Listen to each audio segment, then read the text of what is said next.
står Flyverhaj på den lokale bro og prøver at ringe. Og hvem ringer han til? Han ringer til samtlige klokker i hele Danmark, fordi han har fået at vide, at hendes far er noget ved klokkerne, noget ved et eller andet, som han er nødt til at ringe til alle klokker i hele Danmark. Men ingen af dem vil være ved, at de har en datter, der hedder Polyhymnia. Så kommer hun gående ind til ham. Og hun tryller musik frem, fordi så kan de danse den aller sidste dans.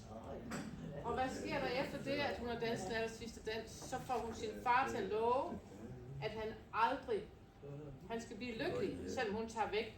Og han skal møde en, som han kan lide. Og han møder så på flyvepladsen, efter han har fløjet op mod stjernerne, op og kommet ned på jorden igen i live. Så møder han jo en sød svensk kvinde, som han så forelsker sig i. Så væk er hun. Men de skal lige have den aller sidste dans. Jeg er spændt på, hvad vi skal danse med. Ikke mig. Mogens kan godt spille guitar. Han kan godt danse.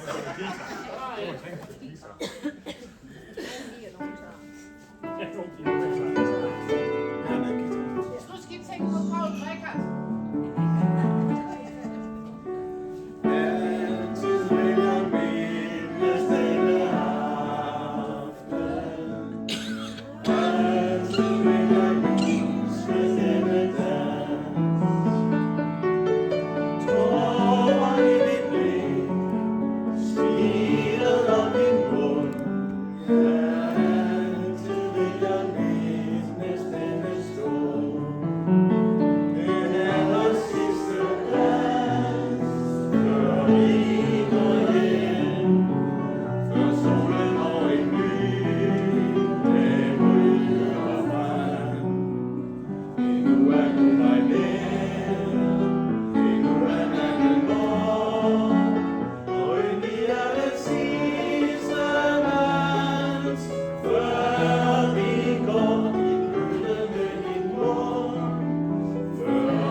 Nej, Jamen, jeg så godt, du lige var utro, men det er okay. Fordi nu skal vi have det sidste nummer. Inden ekstra nummeret. Og nu